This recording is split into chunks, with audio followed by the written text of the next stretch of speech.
Hi everyone! Merry Christmas and a blessed New Year. So before we end the year 2019, I would like to end it in a way wherein I will be unboxing another gadget, not shoes for now, but it's a gadget that I hope you would like. And again, it's sponsored by Octofoot by Bikes. So if you haven't subscribed to this YouTube channel, please do so.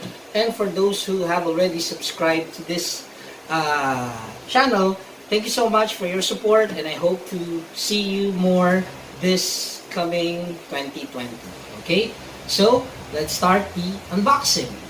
The gadget that we will be unboxing for today is quite special kasi for me as a gamer, especially nung mga early 90s, ito yung isa sa pinaka-popular gaming console. So ngayon, meron ng mga Xbox, you have PlayStations, meron na rin mga Nintendo Switch, pero still, nothing beats the original and the classic. So if you would look at Lazada, kaya sa mga Shopee, meron kayong mga makikitang mga mini family computer, mga Nintendo, wherein you can play old school games such as Mario, Battle City, Contra, tsaka iba pang mga family computer games. Okay? But this one is quite different kasi this is very compact. I don't know if you have seen this one, pero I was able to get one and I will share this to you. Okay? Let's look at it. So, I would like to present you the most compact and portable gaming console. Pwede mong dalhin kahit saan. Pag meron kayong mga hangout with your friends, yan, madali siyang ibag. Okay? Just a small box. Okay? And let's see what's inside. So, yan. So, di ba? Paano ka, bibili ka pa ba ng mga malalaking console if you can have it compact in this small USB type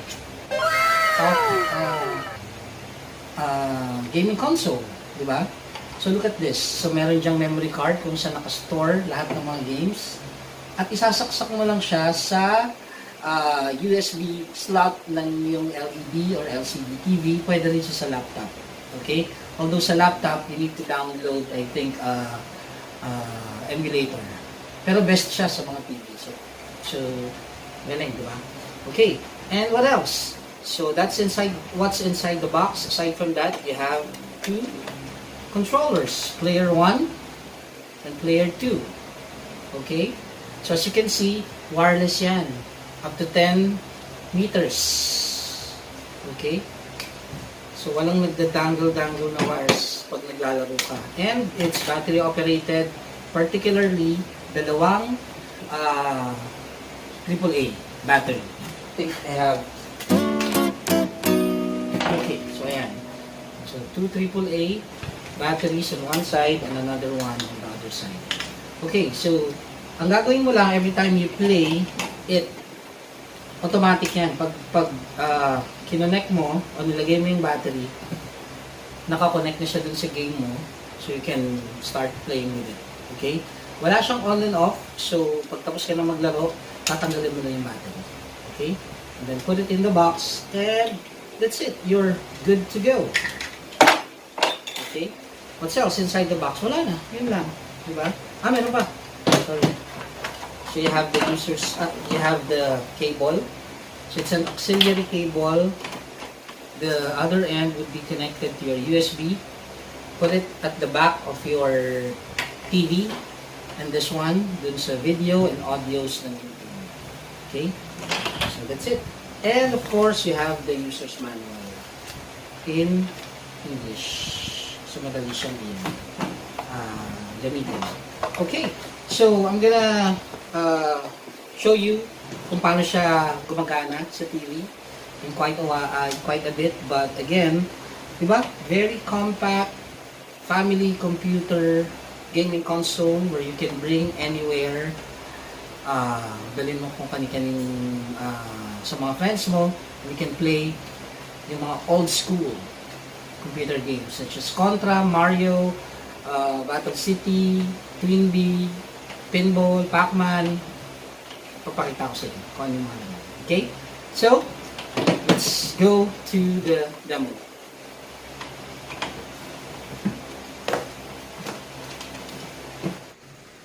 Okay, so let's try to operate this gaming console. So here's my controller. Meron na siyang light indicator na red, which means may battery na siya, and it is now ready and good to go. So first thing you have to do, sinaksa ko na siya sa likod ng TV ko, including the AV R cable, and punta na ako dun sa AV component. So yan. So you would see a Chinese and English. Of course, English tayo. So I'm gonna press down, start. So you have Mario, Contra, Hot Blood, Turtle, Ninja Turtles Adventure, and 545 in 1. So this is more than siguro mga 600 games, all in all. So punta muna tayo sa Mario. So you have Mario 1, 2, 3, and pag i-scroll ko, yan, may time machine, Yoshi, and a lot more. So, syempre, let's try to select the most classic Mario. Okay, one player, select, and laruin ko muna. Yan. Nice, di ba? So, ito.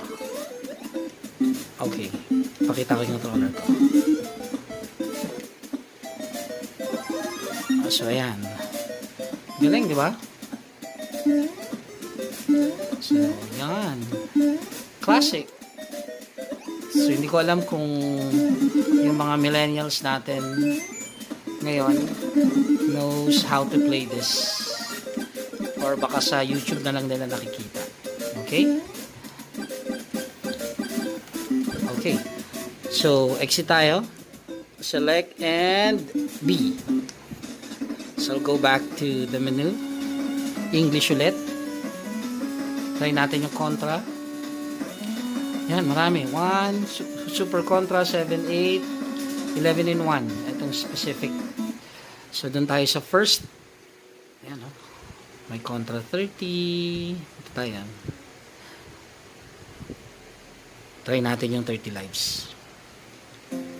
Up, up, down, down, left, right, BA, BA, start. Oy, 30. Good.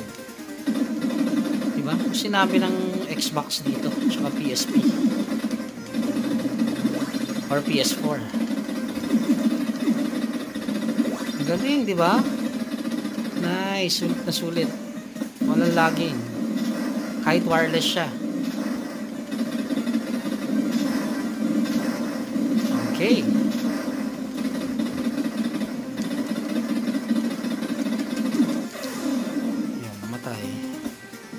Pero at least meron na akong spread. Okay, let's try another game. English. Eto, tingnan natin to. 554 in 1. So yan, no? Double Dragon, Robocop. So pag ini-scroll ko, there you go. Talagang 545 games siya, all in all. Start tayo sa likod. Ano pa bang mga classic games na usually nilalaro natin? Oy, wait. Pac-Man, Popeye, Battle City. Sige, hanapin natin. Battle City.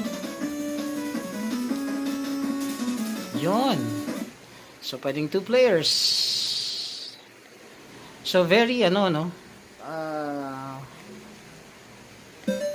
stage 2, sorry.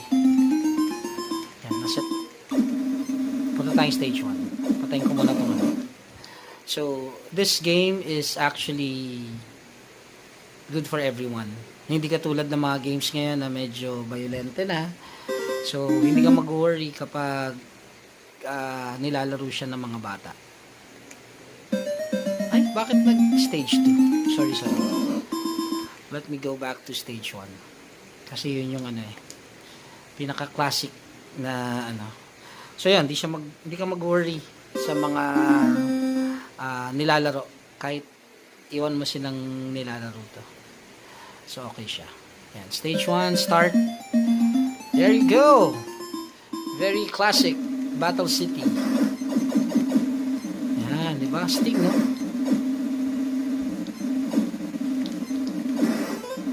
Okay.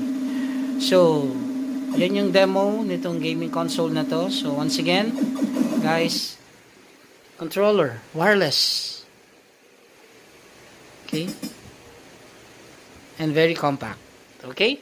So, that's it. Thank you for game over. Thank you for watching this video blog.